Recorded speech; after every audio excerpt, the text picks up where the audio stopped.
Let's get wrangling now with Liz Storer, co-host of the Late Debate, on the desk here with me, and Justin Smith, author and commentator, joining us from Melbourne. Let's wrangle away and start on this one. Michele Bullock has really exposed herself here, hasn't she? Justin has been a little out of touch with the heavy responsibility of what she actually does. I don't know who the communications people are around the RBA governors over the last couple of governors we've seen, but they need to have a good hard look. What I felt here is the governor was sitting there thinking, oh look, no one's going to see this in Australia. I can sort of say, you know, no one's going to be watching this. You know, I can just, you know, only people who care about money stuff, which seems to be a large amount of the population, will be watching this, and then just spits it. It's pretty insulting, isn't it? You know, for the RBA to describe real concerns from people. Yes, there have been some politics played about it, but to describe it as noise, that's just insulting, I think. It is insulting. I'll tell you what, she's not going to win any fans in the federal Labor government, Liz, because they got rid of the last Reserve Bank governor because they like to blame all this stuff and insensitivity on him. Now they have a day where they thought they had some pretty good economic news, and she's blown it out of the water for them. Actually, they've got Philip Lowe 2.0 wearing a dress. Yeah, surprise, like, surprise. Damn it, you were supposed to be, especially being a female, you expect more sensitivity and more heartfelt, you know, empathetic. I mean, does she even know anyone with a mortgage? Because the latest polls show us, especially people with a mortgage, especially if you're looking at the 35 to 49-year-old bracket, 60% of Aussies are saying we are not doing okay compared to 2 years ago. And we know that in many ways it's a perfect storm. It's not one thing that's caused that. But the fact that she would be so belligerent about it, my goodness. Oh, the smugness gets me too. You can just see it, Justin. She's up there with all the other financial heavyweights, and it's just talking numbers. Oh, we're all okay. The balance sheets are okay. We're pretty good. In other words, we've put this pain through the economy with our 13 interest rate rises, and all the numbers are going to work out okay. Just completely neglecting the families who are being crunched. Yeah, absolutely. I think having your head up your bum is a prerequisite for that job, and also for being the treasurer. You talked about the treasurer being smug before. I can't remember a treasurer who wasn't smug, to be frank. You know, both sides of politics stand up there and say, "Look, oh, gee, God, you know, I know you had to eat one of the kids for Christmas, but you know, we are just going great guns at the moment." You know, I mean, we hear that every time, over and over again. I mean, it's a prerequisite for the job. It's who we vote in. You know, we vote. We don't get much of a say on who the governor is at the Reserve Bank of Australia. We can only, you know, provide a little bit of noise and try and give them a kick in the pants. Of noise. You know, we have got we've got no say over who these people are. Smug is part of the game. But she genuinely makes it sound like, oh, that's a small squeaky wheel. Everyone's actually doing pretty okay. You know, it's just a loud minority. This point from Justin is a ripper, though, saying that all treasurers are smug. I'm going through them, right? And I think straight away, Peter Costello and Paul Keating were both smug, but they were both bloody smart and good treasurers too, so they could be smug. The rest of them have nothing to be smug about. It's just a farce. It's just projecting that confidence. Now, I don't know whether you guys got to hear my Marine Faruqi comments. Did you get to hear them or the introduction of the program? Somewhat. Justin, I'm just shocked we haven't heard about this before. She can't be doing this. An Australian senator calling Australia criminal and blaming us for what happens in Pakistan. Yeah, look, they were really stupid comments. I mean, for a person who believes that climate change is a real thing and that we've got to do something about it, and we can get into that argument another time, you don't want people pushing the argument like this, saying that Australia is criminally negligent and we're the reason that it's hot in Pakistan at the moment is so much of an overreach. And what actually astounds me about that is it wasn't off the cuff. Oh, you know, written if she had been caught up in an interview and had said it, you know, you would go, oh, well, look, everyone says stupid things on television. You know, stick around, I'll say one in a minute. But, you know, for her to read it off a script, I think, oh, it's too much. Look, the debate, our side of the debate, I say my side of the debate, we don't need people like that. We need it a lot smarter. We need it real, and talk to people properly. Don't scare the hell out of them. She's not standing up for Australia, Liz. I mean, I've said before she shouldn't be in the Senate because of what she's said and done on Israel. And this is another case of her being actually attacking her own country as a criminal nation. Absolutely. With our 1.3% of global emissions, we are responsible for the temperature in Pakistan. But can you imagine if every single one of our members of parliament, and we're very proud of our diversity and inclusivity and how many different people we have in there, started making these kinds of claims on behalf of their countries of origin? Yeah. It's like, excuse me? No, you represent us now. You're on our side now. But this clip from July just goes to show she was pretty crazy long before she started making headlines about the Israeli-Palestine war. You're on Australia's side. You're in the Australian Senate. You want to be on Australia's side.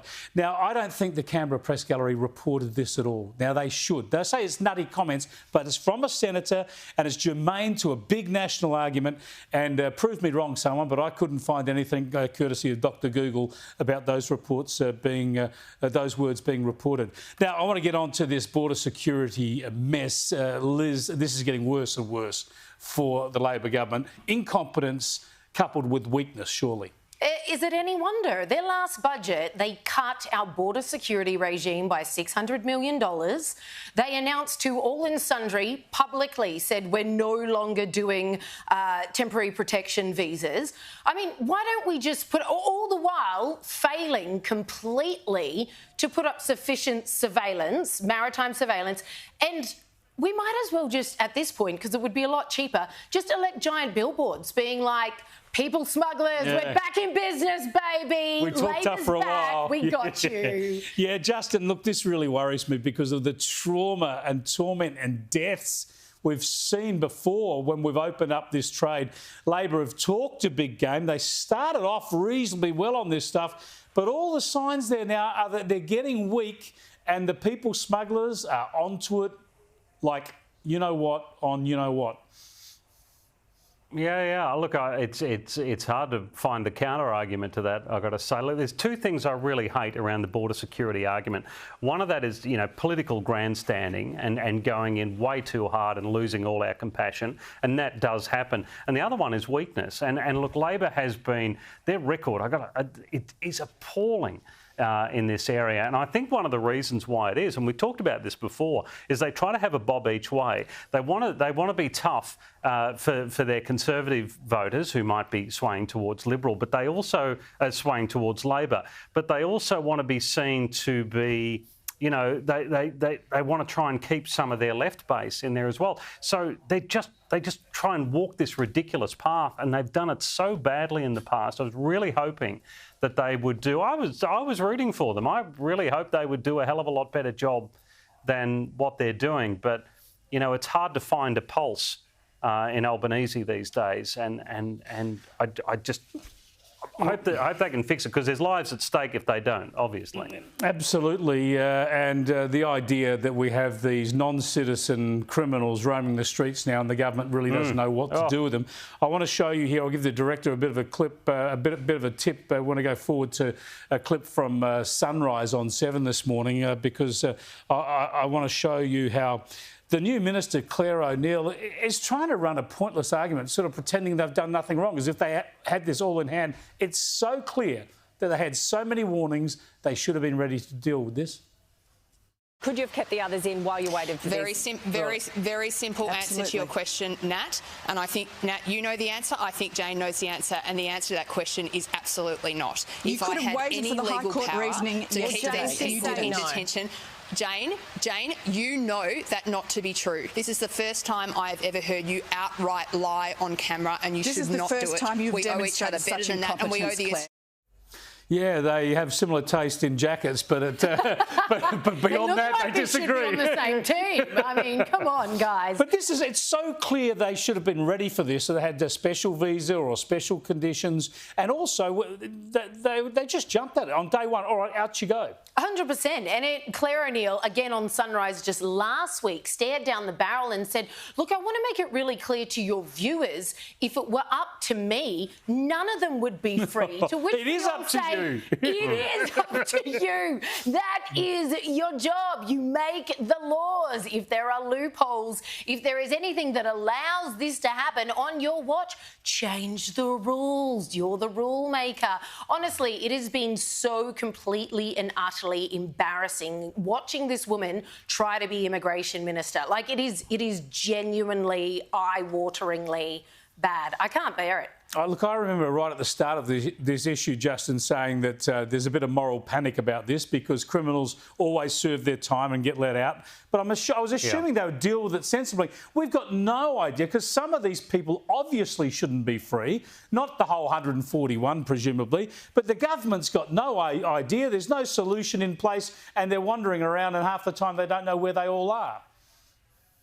Yeah, absolutely. Look, you made a really good point at the start of the show, which is we just don't know the answer. I mean, if it was 3 and we could sort of figure out what those cases were and how it works, we could maybe have a more of an educated guess, but we just don't know how big the problem is. And this is the thing, like, we have high courts, not that it's particularly their fault, but we have high courts, we have these governments, we have a whole court system in place, we have the Australian Federal Police, and yet this kind of thing still happens. You know, yet you go 43 k's through a 40 zone, you know, and a speed camera pings you and they're quick to send you the bill, and yet we still can't.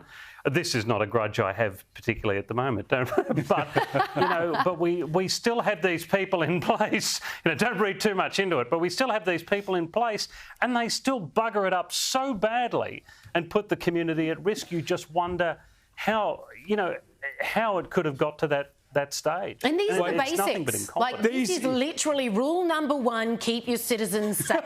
If you keep the baddies in prison and your citizens safe. Exactly. Yeah. That is like number 1, pretty much the only priority of competent government. They can't get that right, but they're going to save the planet, this mob. Oh, you know, brilliant. Oh, that's a relief. It's just unbelievable. And Justin, I've got to tell you sometime about my escapades in the courts with parking fines and speeding cameras. He's an inspiration. I'll write about it something. Boy, thanks so much. I love these stories, mate. I love them. Thanks so much for wrangling, Justin and Liz. We'll catch you again next week.